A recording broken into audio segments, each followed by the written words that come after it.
Waalaikumsalam warahmatullahi wabarakatuh. Waalaikumsalam warahmatullahi. Perkenalkan, kami dari kelompok 6 ingin mempresentasikan hasil diskusi dari kelompok kami yang berjudul Asuhan Keperawatan pada Klien dengan Asfiksia.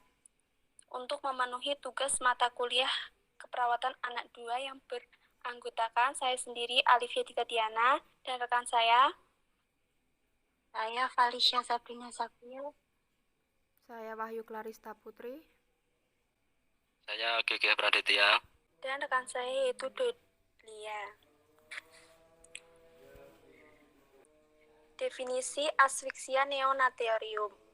Asfiksia neonatorum adalah keadaan di mana bayi tidak dapat segera bernafas secara spontan dan teratur setelah lahir.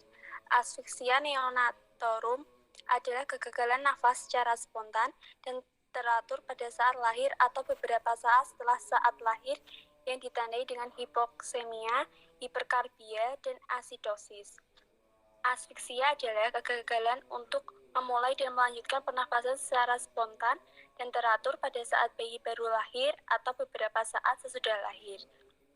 Bayi mungkin lahir di dalam kondisi asfiksia atau asfiksia primer atau mungkin dapat bernafas tetapi kemudian mengalami asfiksia beberapa saat setelah lahir atau asfiksia sekunder, yaitu menurut Ijazmi dan Sudarti 2014.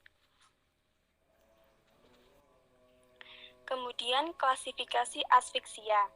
Yang pertama yaitu bayi normal atau tidak asfiksia. Skor Apgar 8-10, yaitu bayi normal tidak memerlukan resusitasi dan pemberian oksigen secara terkendali. Yang kedua yaitu asfiksia ringan dengan skor Apgar yaitu 5-7. Bayi dianggap sehat dan tidak memerlukan tindakan istimewa, tidak memerlukan pemberian oksigen dan tindakan resusitasi. Yang ketiga yaitu asfiksia sedang. Skor Apgar 3-4, pada pemeriksaan fisik akan terlihat frekuensi jantung lebih dari 100 kali per menit, tonus otot kurang baik atau baik, sianosis, refleks iritabilitas tidak ada dan memerlukan tindakan resusitasi serta pemberian oksigen sampai bayi dapat bernafas dengan normal. Dan yang keempat yaitu asfiksia berat dengan skor Apgar yaitu 0-3.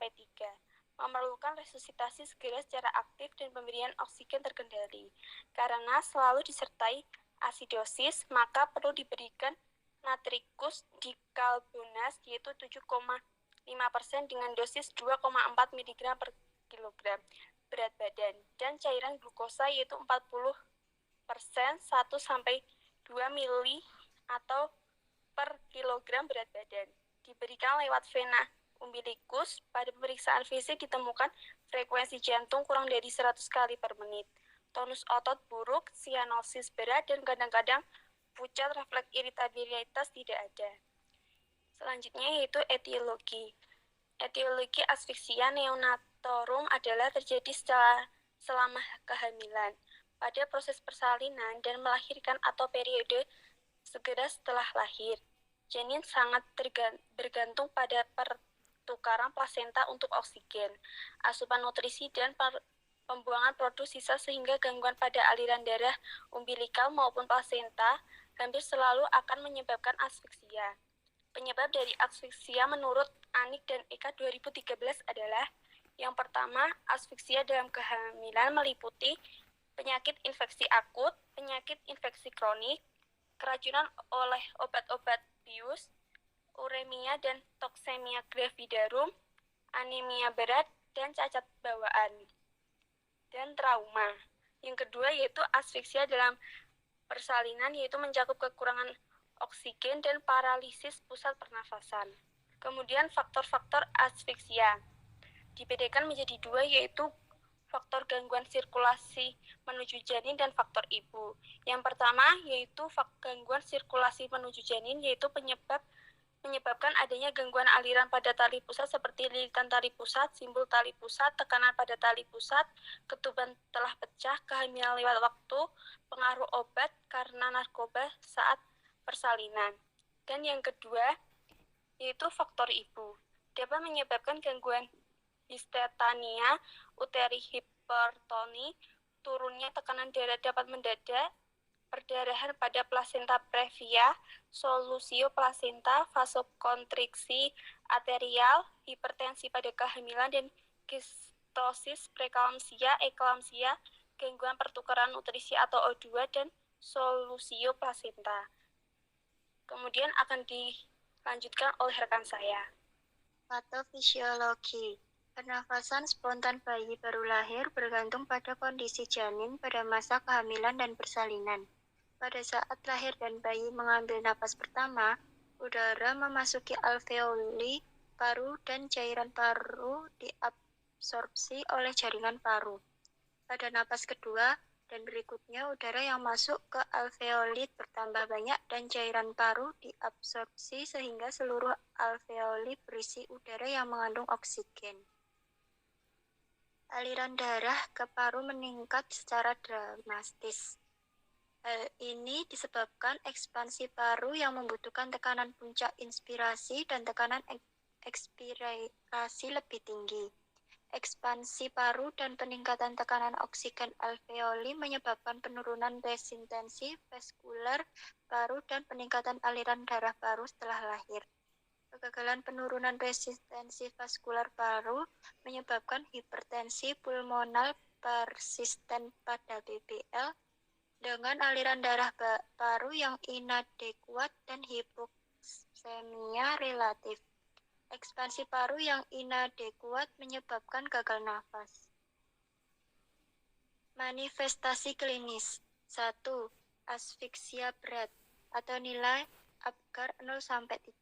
Pada kasus asfiksia berat, bayi akan mengalami asidosis sehingga memerlukan perbaikan dan resusitasi aktif dengan segera.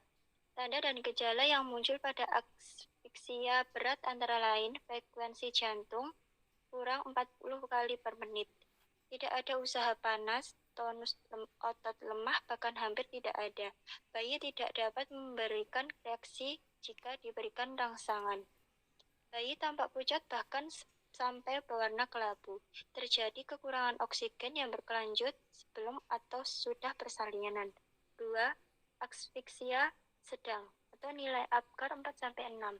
Pada asfiksia sedang, tanda dari gejala yang muncul antara lain frekuensi jantung menurun menjadi 60-80 kali per menit.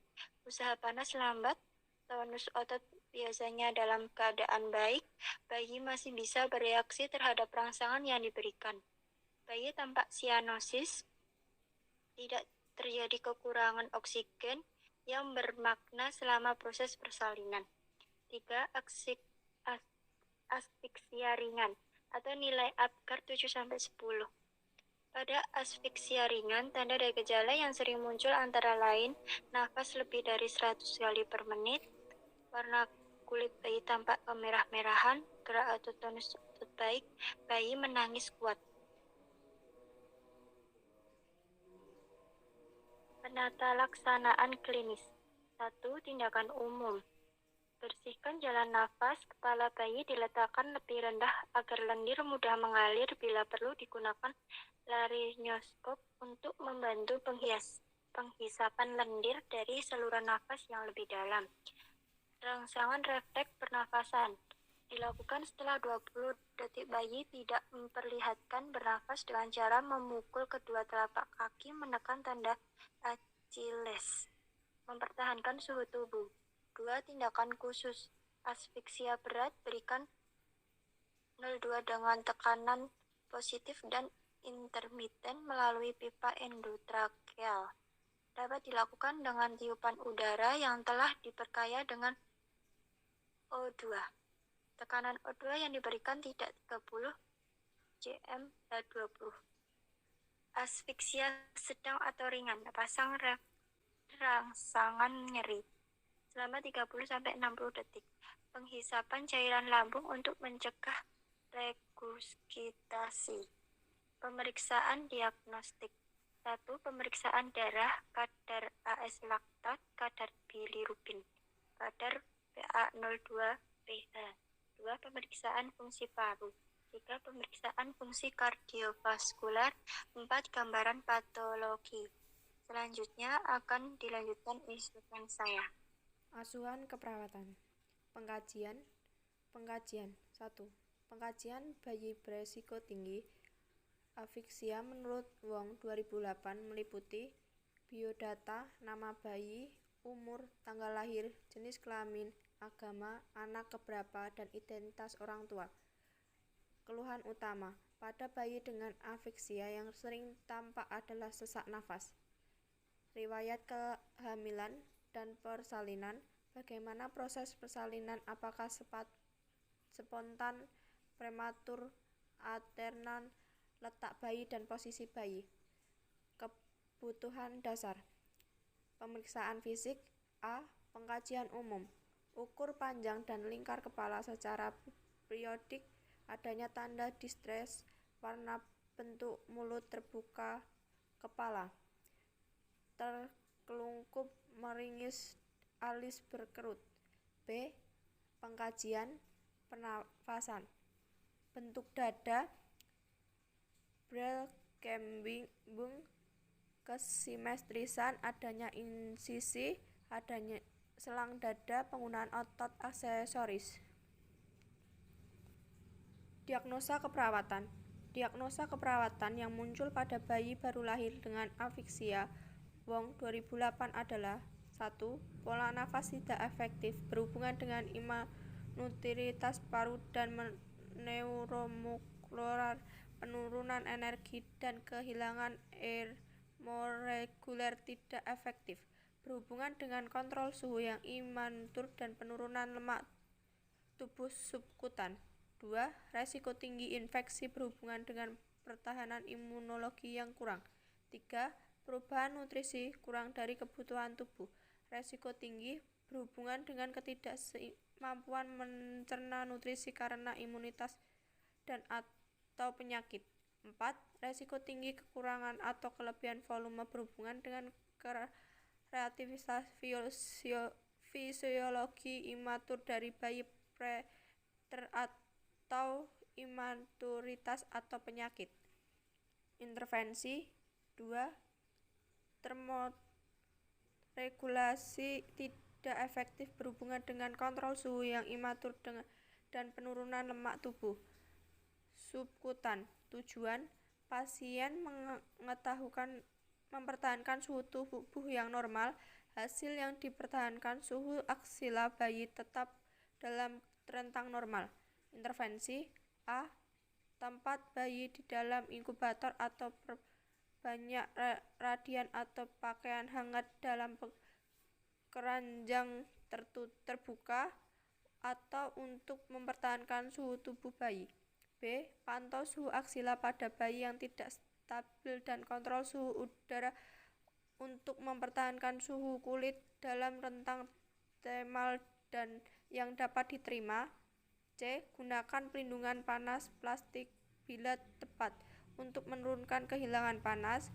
D. Pantau tanda-tanda hipertermia, kemerahan, ruam, difrosis atau jarang. Selanjutnya dilakukan Intervensi.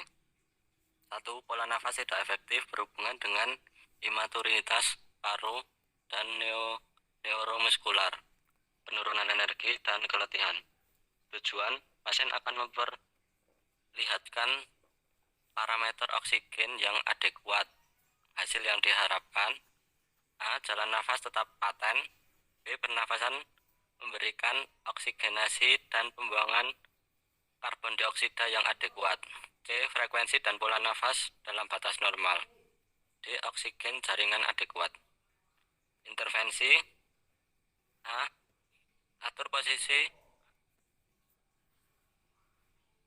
yang optimal, terlentang dengan leher sedikit ekstensi untuk mencegah penyempitan jalan nafas. B. Hindari hiperekstensi leher, mengurangi diameter trakea. C. Observasi adanya tanda gawat nafas, pernafasan cuping hidung, retraksi 14 dinding dada, takipnya, apnea, grunting, sianosis, saturasi oksigen yang rendah. D. Lakukan pengisapan untuk menghilangkan mukus yang terakumulasi dari nasofaring trakea. E. Gunakan posisi semi telungkup atau miring untuk mencegah aspirasi pada bayi dengan muskus berlebihan atau yang beri F dengan suhu lingkungan yang netral untuk menghemat penggunaan oksigen. Implementasi. Tahap ini perawat mencari inisiatif dari rencana tindakan untuk mencapai tujuan yang spesifik. Tahap pelaksanaan dimulai setelah rencana tindakan disusun dan ditunjukkan pada nursing order untuk membantu pasien mencapai tujuan yang telah ditetapkan. Evaluasi. Perawat melakukan tindakan intelektual untuk melengkapi proses keperawatan yang menandakan seberapa jauh diagnosa keperawatan, rencana keperawatan, dan pelaksanaannya sudah berhasil dicapai.